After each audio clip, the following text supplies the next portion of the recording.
Hi and welcome. My name is Christian and this is Quarantine Games. Instead of me doing a hero analysis in the beginning of each of my Marvel Champions videos, I thought we should do a hero review instead of each hero. Let's get to it. We were looking at Captain Marvel. There's three things about Captain Marvel you have to be aware of. She has amazing card draw, and she has a 3 energy resource card, and she had 2 types of synergies. One of them is about the energy resource and the other one is about aerial. Let's first look at her stats. In Alter Ego she has Recovery 4, and when she is in hero mode she has 2 thwart and 2 attack and 1 defense. She also have a decent size health pool coming in at 12. Now let's talk about the card draw mechanic. When she is in Alter Ego, she has an action on her identity card that says that she can choose a player to draw 1 card, limit once per round. And in hero mode she can spend her energy resource to heal 1 damage and draw 1 card. It's important to note that if you can spend the resource or heal the 1 damage, you don't get to draw 1 card. And we can also see in her signature support that she is all about card draw. Because it's an action, you can exhaust Alpha Flight Station and discard 1 card to draw 1 card, which is 2 cards if you're in Alter Ego mode. Unfortunately, there's only one event that also lets you draw cards. It is Photon Blast. It's an hero action. You deal 5 damage to an enemy, and if you paid with an energy resource, you can draw 1 card, which essentially makes this card a 2 cost instead of a 3 cost. This is unfortunately the only card in her deck that both lets her draw a card and benefits from the energy resource. Let's talk about the best card in her deck, Energy Absorption. It's just a resource card that grants you 3 energy resources. This is the card you love to see when you have your Avengers Mansion, your Helicarrier or your Queen Carrier at hand. Or maybe Valkyrie or Spider-Woman. This is an exceptional, amazing card.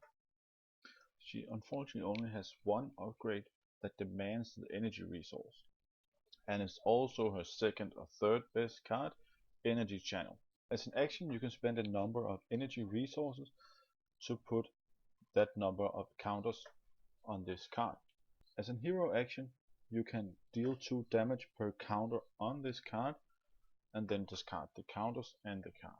This is much like Captain America's I can do this all day action, which lets you play your best cards even if it leaves some cards in your hand afterwards, because you can just put them into Energy Channel and then later on smack the villain for 10 damage. One important note though, this card doesn't bend the curve for damage at all.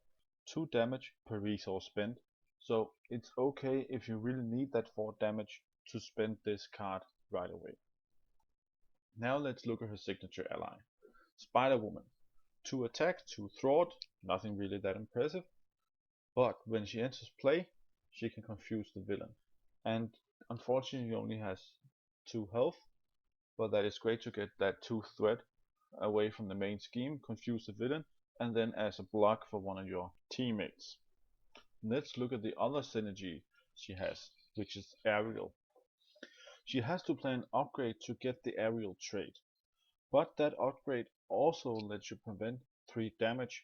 You can only use this when you're on the target of an attack because it has the defense bracket after the hero interrupt. The first card that benefits from the aerial trait is Captain Marvel's helmet. The helmet only grants you +1 defense, but if you're aerial it gets you 2 plus defense. I think this upgrade is really bad because when you're just playing the Armored Vest from the protection deck, you're only paying 1 resource to get +1 defense. This is essentially +1 defense for 2 resources, unless you spend another 2 resources, so it's 4 resources for 2 defense. I think that's a bad investment. The other card that benefits from the aerial trait is the Crisis Interdiction, what I think is another bad card in the Captain Marvel hero deck.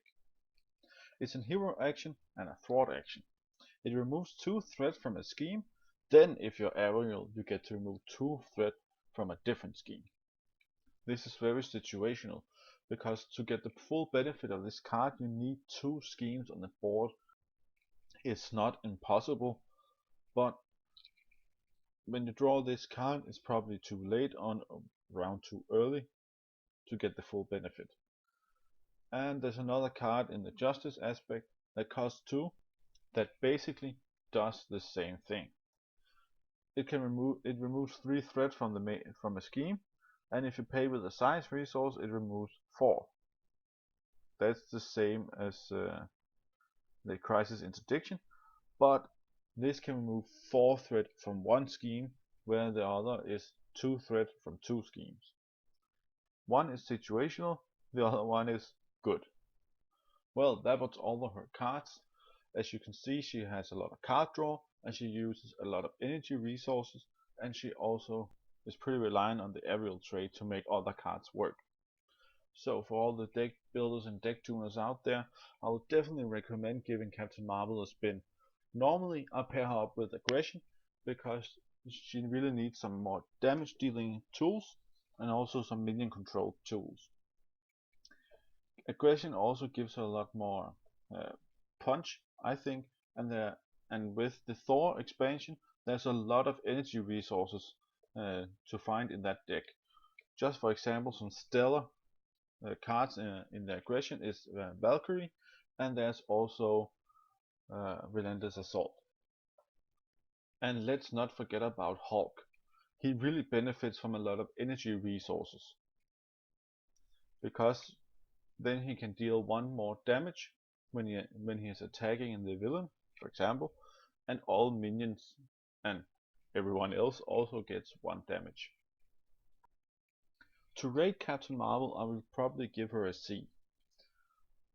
But that doesn't mean that she's not a good hero, because when you get to the later stages against the villain, when you can play all 3 Photonic Blasts in a row, for example using your 3 energy absorptions, and then also using an energy channel to deal 10 damage.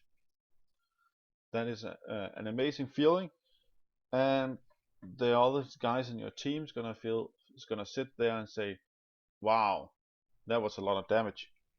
Probably not as sarcastic as me, but it will be impressive.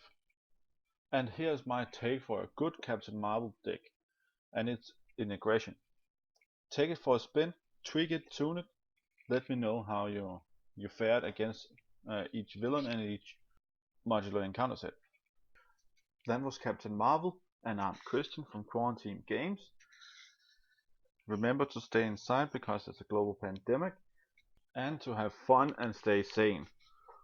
See you next time around. Stay safe.